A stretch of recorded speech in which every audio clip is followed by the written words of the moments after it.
Bonjour, alors aujourd'hui, une fois n'est pas coutume, je vais vous faire une petite vidéo coiffure, j'allais dire maquillage, non, coiffure. Alors c'est la semaine, hein, il y a Marie qui a commencé, après Audrey, donc voilà, j'avais pas prévu de le faire, mais vu que mardi dans ma rubrique à baraque, je vous ai montré mon chignon, enfin le bun, avec un petit ustensile qui est ceci, et que dans les commentaires, vous êtes nombreuses à m'avoir demandé comment finalement on s'en servait, puisque c'est adapté, je vous le disais, aux cheveux plutôt assez courts, enfin carrés, il faut quand même avoir un petit peu de longueur, mais genre, vous voyez, moi ça m'arrive à peu près là, et pas très épais, hein, genre pour les pauvresses du tif comme moi, et alors que bon, le coup de la chaussette, il faut quand même y avoir une masse un peu plus importante, donc voilà, donc c'est quand même un tuto coiffure spécial que drap, voilà, il faut le dire. Appelons un chat un chat.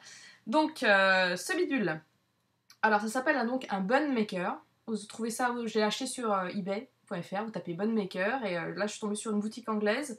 Ils les vendaient par deux avec un modèle un peu plus gros. Donc là moi j'ai pas assez de cheveux pour me servir de celui-là, donc je prends le tout petit. Et ça m'est revenu avec les frais de port, je crois, pour 4,50 €. Hein, donc c'est tout à fait raisonnable. Donc comment on se sert du machin?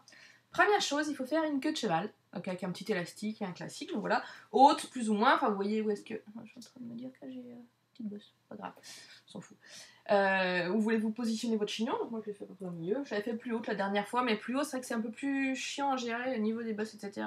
Et après j'ai un peu moins de longueur sur le dessus, vous voyez, comme j'ai pas les cheveux très longs. Donc trop haut, typiquement là en couronne sur le haut de la tête, je n'y arriverai pas.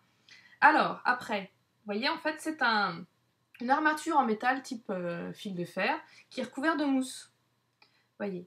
Donc, on l'ouvre et on va le prendre comme ça, vous voyez, comme un élastique. Donc, je vous montre. Et on va prendre l'extrémité de la couette. Comme ça. On fait passer par le trou. Et après, on enroule comme un bigoudi.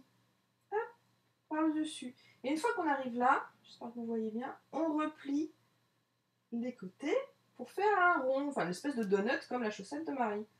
Et après, on recouvre donc, on ramène, on fait glisser tous les côtés pour faire donc le donut pour cacher la mousse. Plus ou moins, donc c'est sûr qu'avec un noir, si on est blonde, ça ira peut-être un petit peu moins bien. Voilà, et on a notre petit bon. Voilà, quand je vous disais que c'était simple, hyper simple, même pour celles qui ont deux mains gauches comme moi, parce qu'en coiffure je suis quand même vraiment catastrophique. Donc après évidemment on peut mettre 2-3 petites épingles, un petit coup de lac, etc. pour fixer le truc. Mais voyez, l'idée est là, donc on a quand même un joli petit bun. Donc ça fait moins de volume forcément que les chaussettes ou les gros trucs, mais de toute façon, si j'utilisais quelque chose de plus imposant, j'ai pas assez de cheveux pour les recouvrir, donc ce serait pas beau.